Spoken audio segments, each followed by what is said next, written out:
Hi guys, welcome to our third episode of the Vinyl Woo! Podcast. Today we have Jordan Anderson. She is a master's student in the music industry program. Are you graduating with us this semester or next semester? No, I'm done next well, it's December. December December? now. Okay. Yeah. Okay. Great. So Jordan is the president of Women Empower Music. It's an organization that aligns with our mission as well, empowering women's voices in the music industry. So I was like, hey, Giselle, why not have literally Jordan? I met Jordan through an internship, Wendy Parr, which was our previous guest. And then we actually had our first sit down conversation at Music Cares at the Grateful Dead event this Yeah. year. Okay, so I'm going to head it off to Giselle for the first question. Yes. So my first question is just give us a little background of like where you're from and what did you study for your bachelor's degree? So I am originally from Texas. So I'm from San Antonio, but I went to university in Austin. So I attended a small HBCU and my bachelor's is in business management. Love that. Yeah. And then I have a quick follow-up. How did you end up at SC? How did that journey happen? Oh my. Flashback to like a year and a half ago or so, I kind of was in like a weird spot in my life. And I was like, I feel like I want to go back to school. And I had already kind of worked in entertainment a little bit. And I just wanted to get another degree because I didn't have like a formal music education background. So I was like, well, we're gonna get a master's in music business. And so I just like did research on like master's programs and USC was one of the ones that really caught my eye because I was like, if I'm gonna, pursue entertainment, might as well be in LA, like Right. the Place to capital, be. right? So yeah, I applied to our program at Thornton and then another university. And so I got the acceptance from USC first. And that's really where I wanted to go when I was like, let's do it. Yeah. I had a quick question. What were you doing in entertainment? Were you just doing like what was it that you started off? So I've kind of bounced around. So like my first like music little internship was during COVID actually. So Mm. yeah, so this was probably like March, summer 2020 and was on LinkedIn. I found like this really like small indie company that was doing like remote interns and because I had no like experience prior, so that was kind of like my first one. I kind of like learned more about publishing, contracts, sync, that's where I really learned everything. Um, and then by the time I went back to school, um, I had ended up applying for an internship with C3 Presents, who's under Live Nation, Mhm. really big concert promotion company. So I started interning there. I learned about talent buying and the whole concert promotion process. And that's also where I got really hands-on with festivals and stuff. So I was worked there. I also did some stuff with South by Southwest, and their music festival team. So it really varied. I've kind of touched everything. So yeah, I was working there for a little bit. I was an operations coordinator full time after post grad, and some things happened, so I had to pivot my life. But I always knew that I still wanted to get back into entertainment. But if I had to choose, like what I really want to do, I've always said I wanted to be like the president of like my own business. Um, Love that. at first I thought I wanted to be like an A&R, a record label, Mhm. and as you learn more about record labels, you're kind of like, oh, maybe, Right. Does that align with my ethics? right. Right. So it's like, okay, like let me think more independently. Um, So yeah, but I've always had a passion for just like live and events and production and music. So I think that's really kind of what I'm leaning toward, maybe like venue stuff or something like that. Nice. That's And great. then how has LA been for you? Because it's very different. I'm from Georgia. So like the Mm. South versus here is a crazy experience. So how's it been for you living in LA? And do you like it? Do you hate it? Like what are the vibes? Mm. I I feel like I've only been here like a little over 6 months. Okay. So it's still hard to say. But I love like the weather, like we were talking about earlier. I was like, it's so like nice and sunny here. Like there's not like a real winter like in Texas, it's like snowing and even Georgia got Yeah, snow. it snows Like like every once in a I while. was like, yeah, I was like, I do not miss like our little freezes. I don't miss that. I don't miss the rain. It rains so much. You know, I'm hit or miss on the rain. Sometimes I'm like, all right, I need y'all to get it together. Like the plants need the water. Like what's Yes. going on? But overall, I think I would say yes, I like LA. So, my answer might change later. But for right now, LA's been it's been good to me. Um, so let's talk about the business that you are the president of right now. We did talk to each other about it during the Music Cares event. So I wanted to kind of tap into more about it. So what is like the main mission behind Woman Power Her Music? Yeah. So actually, I had started out with WPM as like a remote intern by like almost 3 years ago now. And essentially, I'm not the founder. So it was founded during the pandemic by these two girls from Florida. And essentially, they kind of started out doing like remote panels, remote networking opportunities for women wanting to get into music. And I didn't know about it back then, but I had kind of was on like Instagram or something one day a couple years ago, and I found that they were looking for help. And so I just applied because I always knew like with wanting to be president of my own like company, business, record label or whatever at the time, like I knew that as like a minority woman, like that's like huge because there's not a lot of us. Yeah. So I was like, I have to figure out how to make that my angle to get in or, get more resources and access that way. So, so yeah, I essentially started out remote intern. Post grad happened. There was some change in like leadership, and they thought I'd be a good fit. And I was like, of course, I was like, why not? Like, this is my chance to really start what I've said I want to do and really make it what it is. So at the time there really wasn't much. It was myself and maybe two, three other interns, and they all kind of went their separate ways. So it was just on me to establish the business and rebrand it to what it is today. So I kind of just took over and found an e-board through like cold reaching out on LinkedIn. Mm. And that was like something I'd never done before. I was like, I don't necessarily know like how to do this. Like sure, I have a business degree. It's like you can read about it, you can do projects, but it's so different when you're actually hands-on. Yeah. Um, yeah, that was a lot.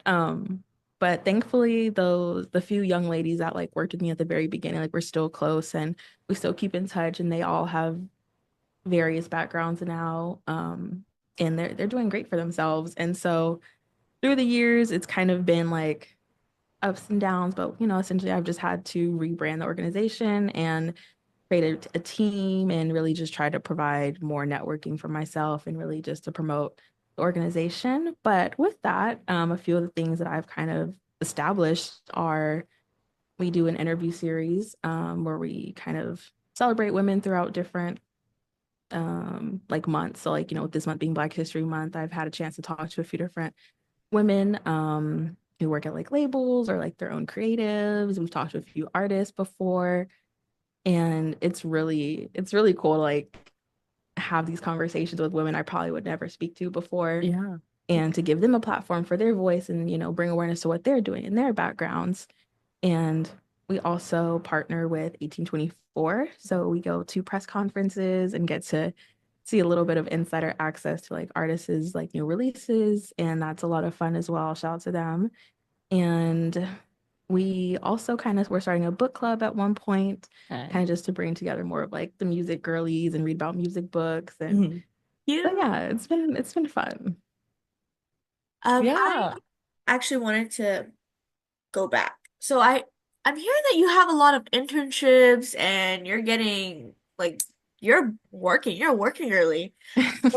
What is like your advice in applying for internships? Because I don't know if it's the same for Giselle. Every time I apply to like 50 plus internships, I never get anything back. Yeah.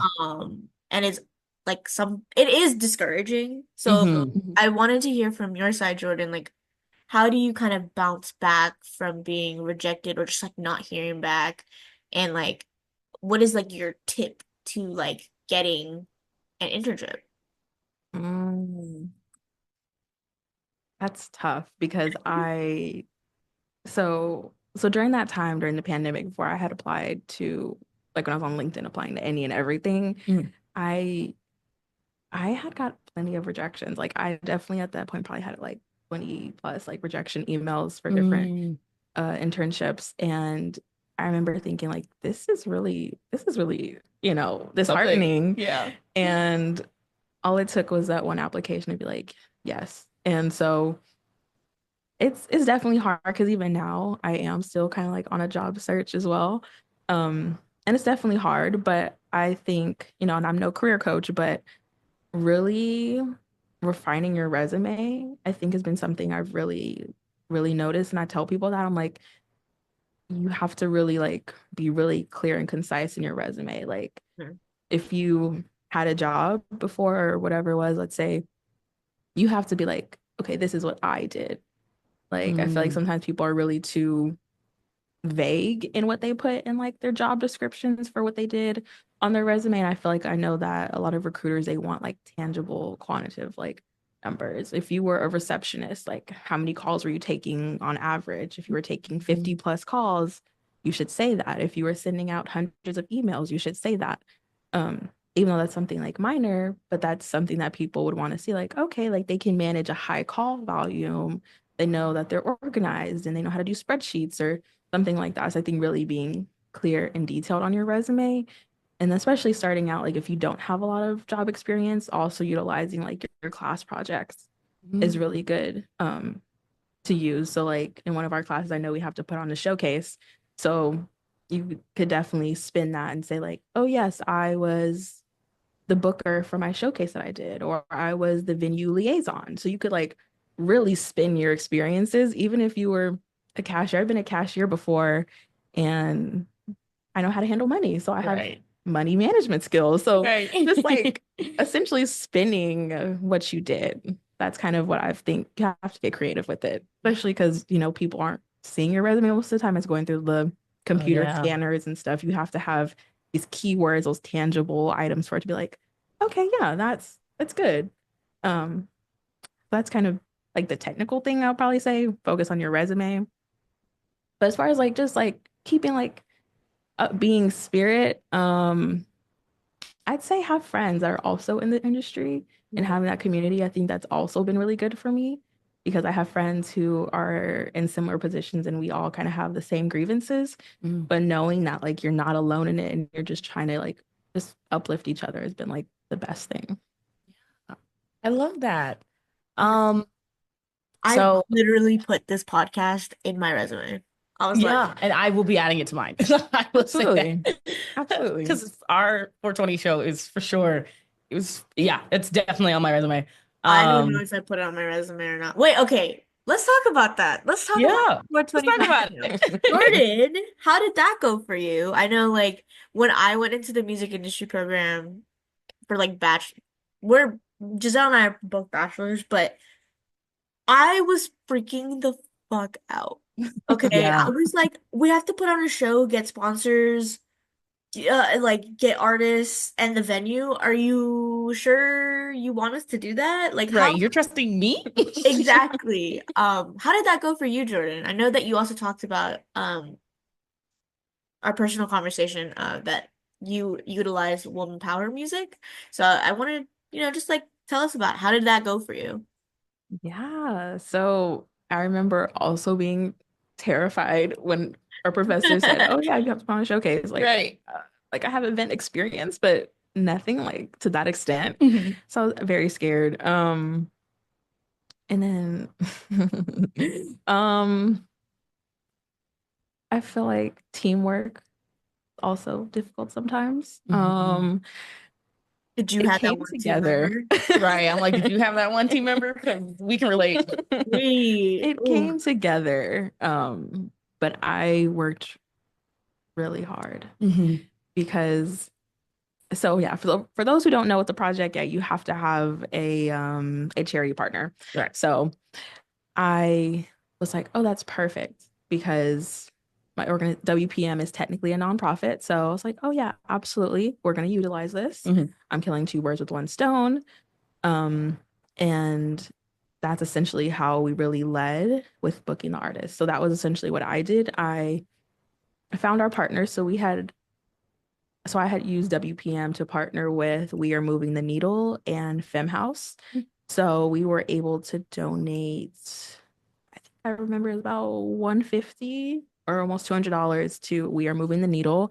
And then we also made a donation to Fem House because they partnered with us and gave all of our attendees 1 year licenses to Ableton and Masterclass. Oh, wow. That's So, wonderful. so yeah, it was really, really dope to be able to partner on that front and to build that connection with those organizations. And it was great. And then even when it came to like booking talent, one of the young ladies that I work with, she's friends with a manager. So he was like, "Oh, I have an artist out here in LA that'd be perfect." So that also kind of worked out within itself. And yeah, it was just good overall all around to Mhm. be able to promote my organization Yeah. and also put on a show because so the show we ended up doing was an all-female R&B lineup. Ooh, love So it that. was really cool. And our venue is a Black owned like co-working space in Crenshaw. Mm. So it was like really cool because one of my team members,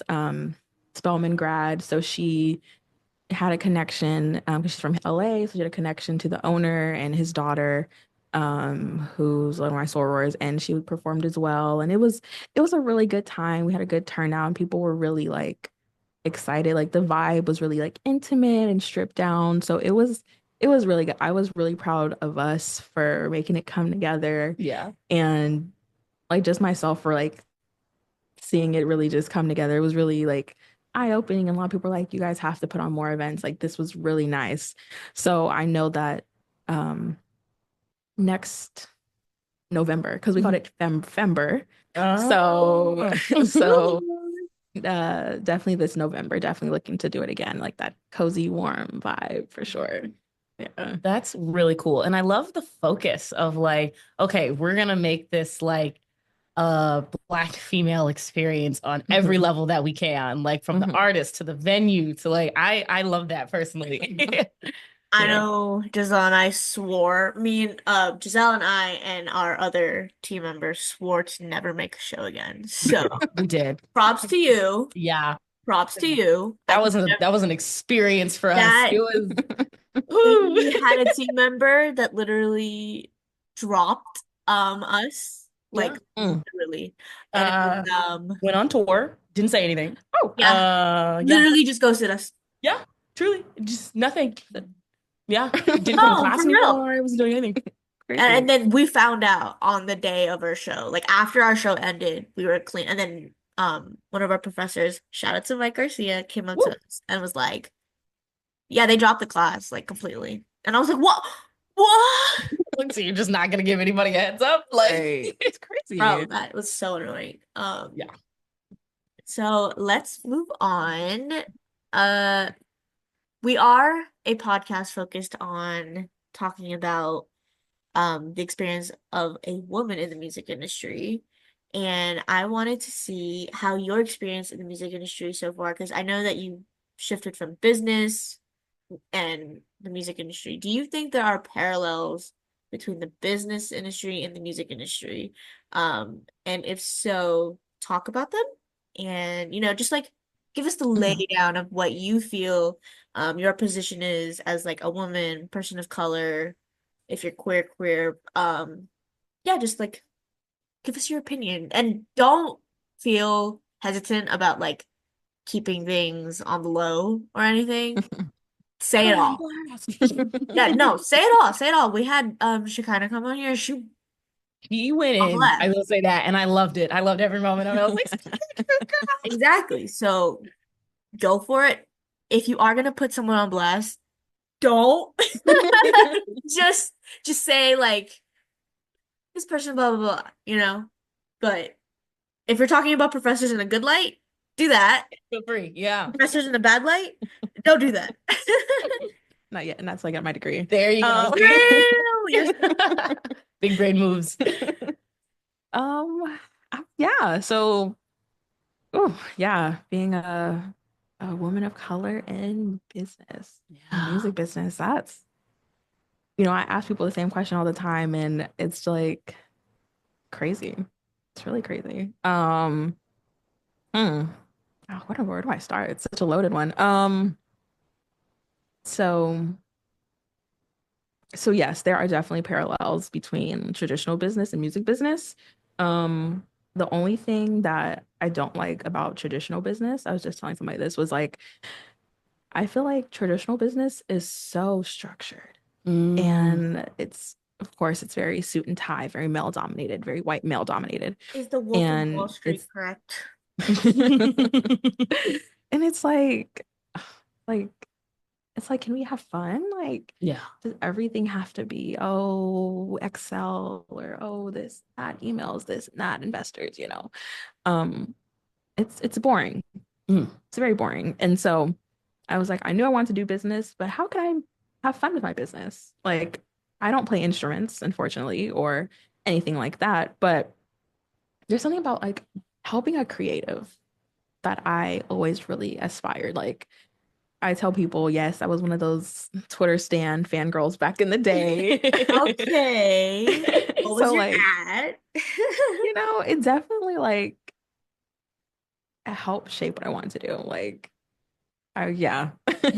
So having that background, I was like, oh, like this is my favorite artist and this is my favorite song, but why isn't my favorite song like getting attention? Why isn't like being pushed? Why doesn't it have a music video? Mhm. And I'm like, oh, I want to know about like album rollouts. So I always had those questions when I listened to music. And so I was like, well, somebody has to have an answer. How did this happen? There's a job for this, obviously.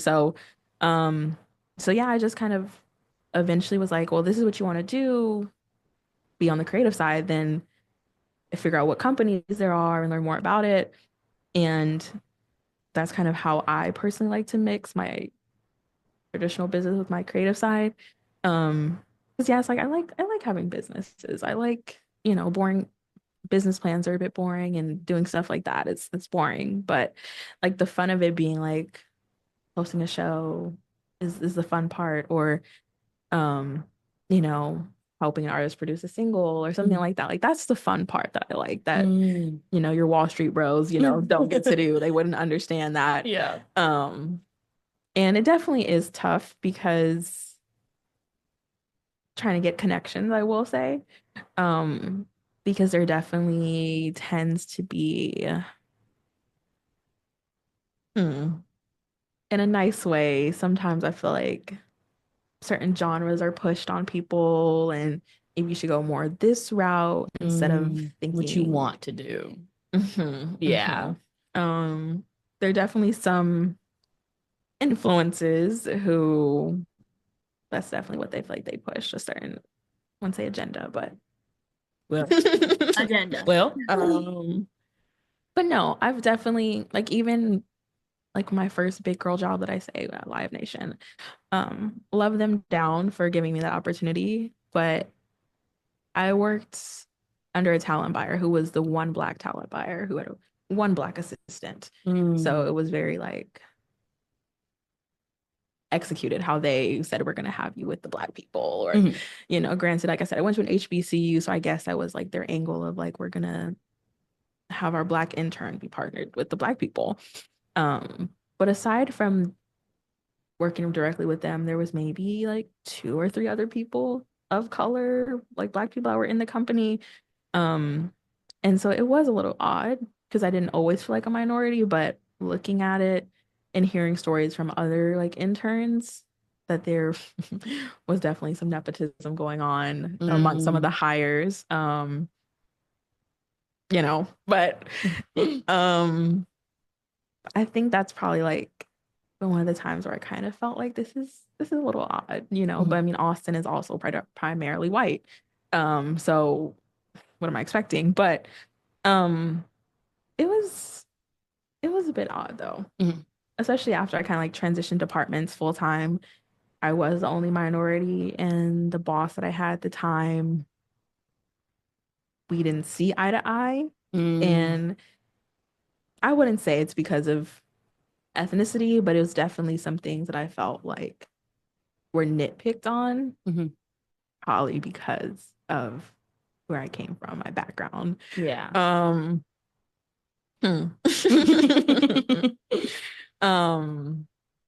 But yeah, so I mean, I've never let that stop me. I've always still been like, this is who I am, this is where I come from. Very grateful to now be at USC. Yes, it is a PWI, a very nice institution. So I'm very grateful to be here and be sharing the same spaces. And in my class, like I will say, like out of about 25 cohort, 20 of us are women. So it's a large amount of women, and you can see that like in our impact and like all of our various interests. And there's even like, the team that I work with to put on the showcase, like we're all Black women.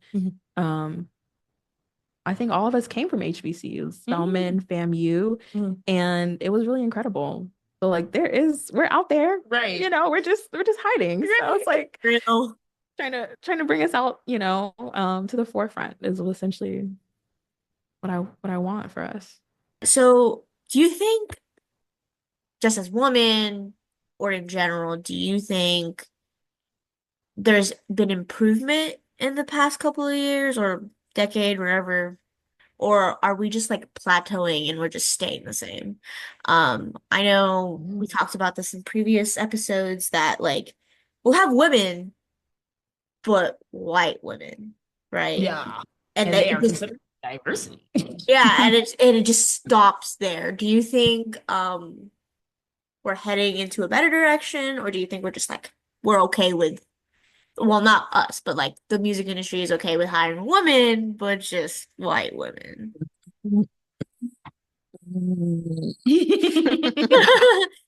Um, I I feel like we're progressing. Okay. Just at a slow rate. Mm-hmm. Because yes, there are these white women in these high positions. Like, yay for women, but not yay for diversity. Right. Or like real diversity. Right. But I have seen like more women of color executives. They're just a few and far, or they're still like, yeah, like mid-level. They haven't really too much established. So I feel like maybe like I feel like in 5 to 10 years, I definitely feel like we will be in more of these executive positions. And we won't just be, oh, I'm the assistant or the marketing coordinator. I'm going to be vice president of this or senior this. This is very possible. It's very, very possible. And one of my favorites that I had met a couple months ago at when she was on campus, Heather Lowry, CEO of Fem It Forward. I think she's a really great example because she kind of started out doing a lot of kind of like lower level stuff. She's working at like a recording studio, I believe, and she eventually kind of was with Live Nation Urban for a little bit, and then they were like, "We're gonna give you your own company and like your own division and fund you." I see. So Money is like, important. right? So it's like it's a start, It's like another one that I really love is Gritty and Pink. I work closely with the CEO, and there is, I will say. It's just, yeah, it's at a slow rate, unfortunately. Yeah. What I guess my question is, how do you think that we could try to improve it? Like, what I guess, do we need to change hiring practices? Like, Mhm. what are some, I guess, tangible things that, Mhm. you know, companies could do to make that effort a little so it's not as slow? Mm. I would say for sure, yes. The hiring practices. I mean, HR, I don't know a lot about HR, but I feel like a lot of the hiring standards are very I like do. no tea. Um, I definitely feel like they still like traditional hiring processes. Like Mhm. it's not 1975. Agreed. Um, it's like even with like I'm not political, but Mhm. even with like certain initiatives being removed, and it's like it's crazy. Yeah. That's crazy that Especially when you think about who those practices actually end up benefiting. But, you know, we don't have to go into that right now. yeah, yeah. So I definitely agree. There definitely needs to be like a reevaluation of these companies who have been around forever Mhm. because people who have been in these certain positions or at these companies for forever, they just are stuck in their ways.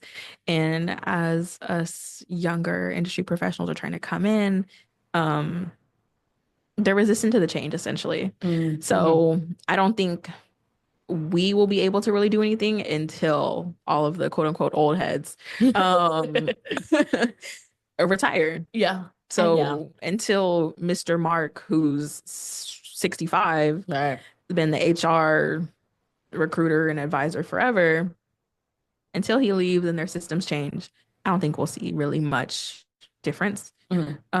I feel like I have seen some like younger like recruiters and stuff coming from like some companies, Okay. but I mean, I feel like even if you're a recruiter, I don't know how much say you have in really picking the new hires and pushing those to like the heads of HR. Yeah. Um, I see that a lot. I mean, I work in HR. I'm not gonna say where, but we'll have like really qualified candidates, and then I'll say like this person, this person, this person, and they all will have like great qualities and whatsoever, and then like I'll push it off to HR, like the head of HR, and like they'll pick the one that I said that was a little bit lower. They'll pick it, and I'm like, I wonder if you picked it because they're white. mhm. Mm. Mhm. Because like some of the candidates like I've done like granted the company I work with is not a music company, but I'm sure that it applies to any company. I don't know why, but I'm seeing a pattern in things, right? Like and I'm not gonna say that this person like the person in HR is like racist or anything. I'm just saying that I'm starting to see things Right. I don't like.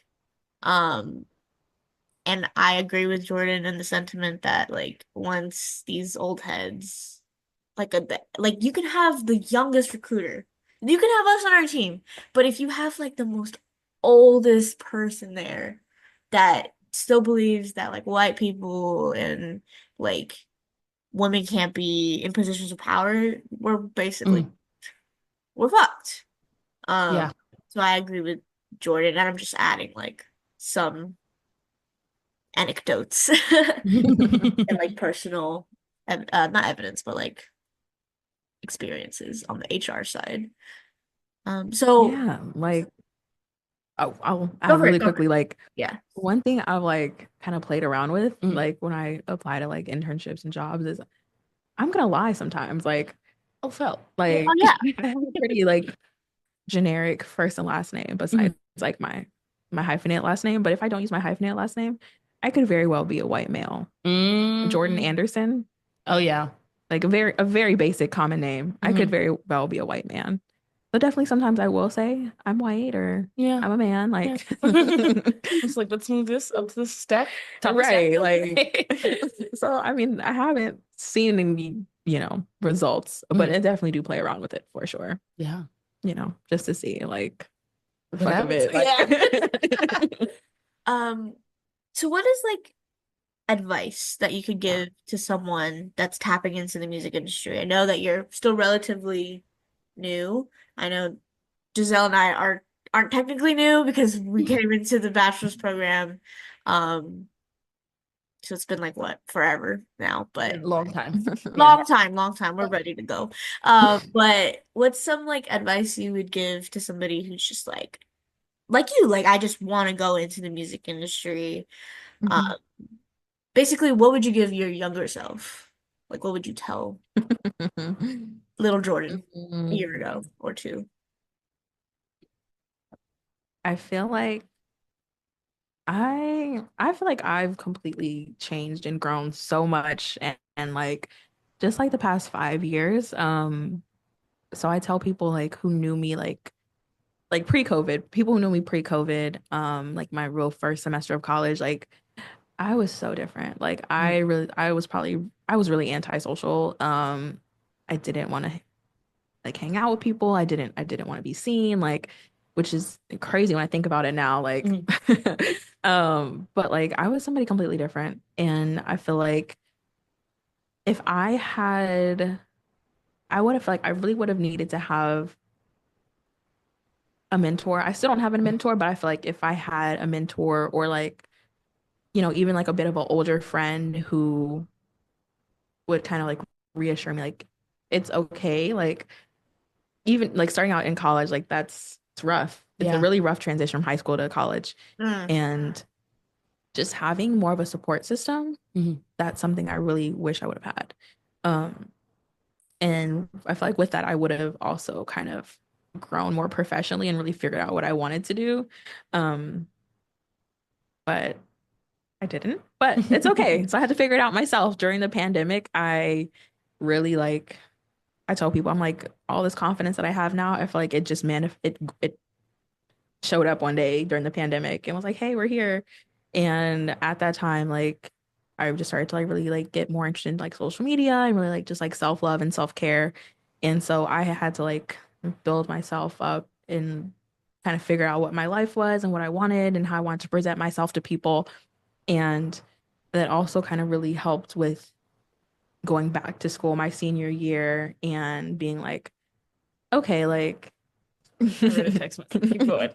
and being like so my senior year in college, I became a student leader. I had never been a student leader before. Like I said, my like pre-COVID, I was essentially a nobody.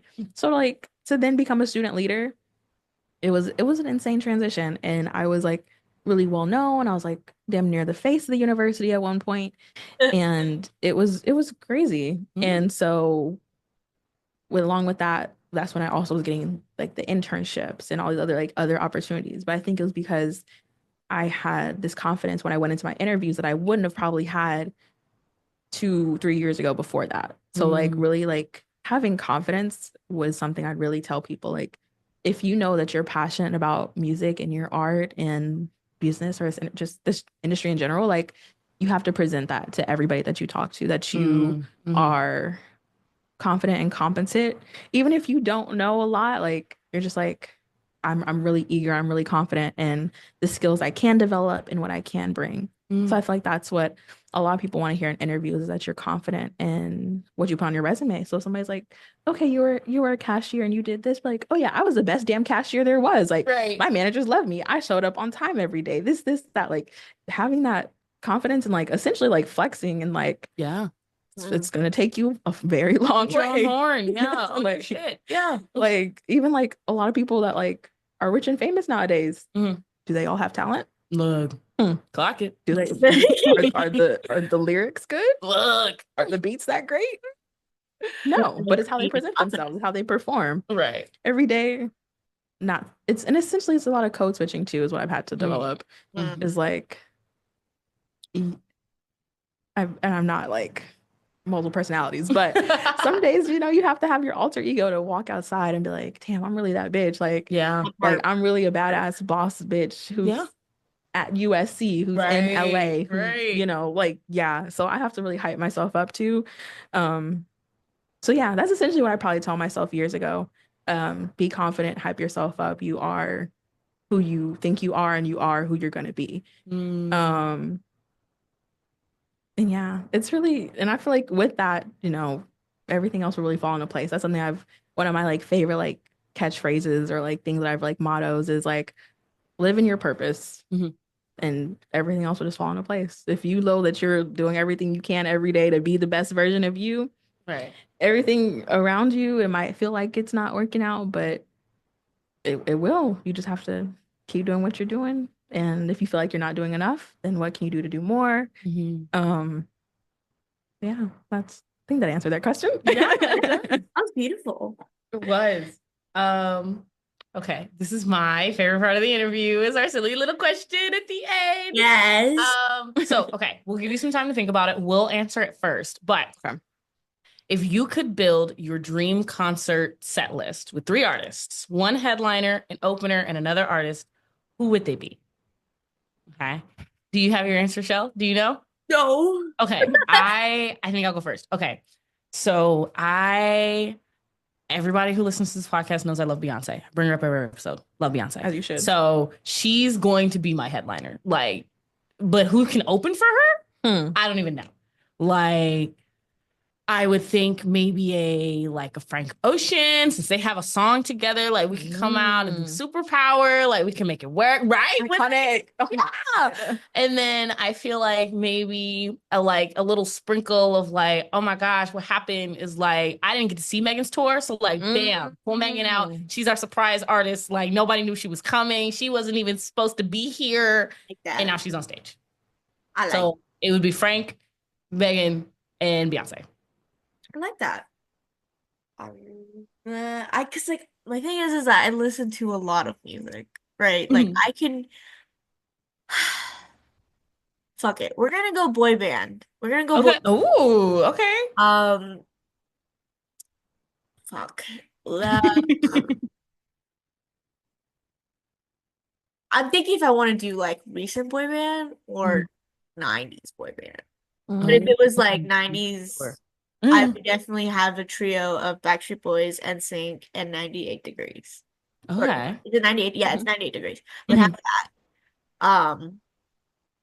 If I shit, that's boy bands, right? Yeah. Then for like recent boy bands, definitely let's bring back Five Sauce and One Direction. Yeah. Rest in peace. R.I.P. Sorry, R.I.P. Liam. But if I had like another artist for, I don't know what, you guys help me on this. What's the third boy band? Okay. The Jonas Brothers? BTR? Well, those are actually 2 good choices. Yeah. My brain immediately said, because I was do you know who Mindless Behavior is? No. You would. Do you know who Mindless Behavior is, No. Shell? Oh my God. They were this group of Black boys that set like the community on fire. Okay. Still to this day. And like yes, I will send you many, many, many songs.